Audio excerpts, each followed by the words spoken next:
magaalada Balad Xawe ee gobolka Gedo ayaa maanta oo Khamiis ah waxaa ka dhacay banaanbax ay ka soo qayb galeen boqolaal shacabka reer Balad Xawe ah iyo mas'uuliyiinta gobolka Gedo. Dibadbaxayaasha ayaa waxa ay ku soo mareen wadooyinka waaweyn ee magaalada kuwaasi oo ku hadaaqayay erayo ka dhan ah dowladda Mareykanka oo maalmo ka hor mas'uuliyiinta u fadhida golaha ammaanka ee qaramada midoobay ay su'aal ka keeneen ciidanka dowladda Soomaaliya ay geysay gobolka Gedo ee koonfurta Soomaaliya.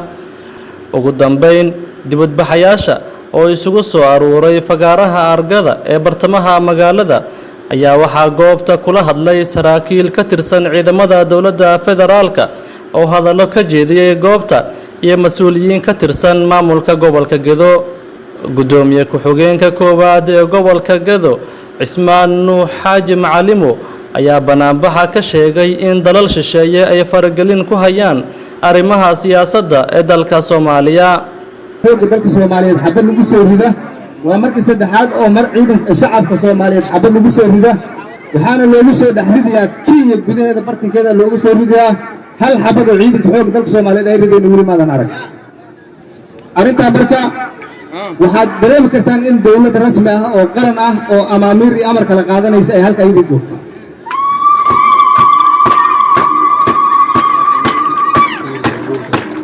waxaan leeyahay dawladda Kenya waxaan nahay daris ma rabna inaan ku isqarjaano ama xabad aan ku ridna ma rabna shacabkeeda Soomaaliyeed oo Madeira degan wadagtii waxa Madeira degan waa Soomaali in xabad inaan ku ridna aan dhibaato u geysano diyaar uma nihin.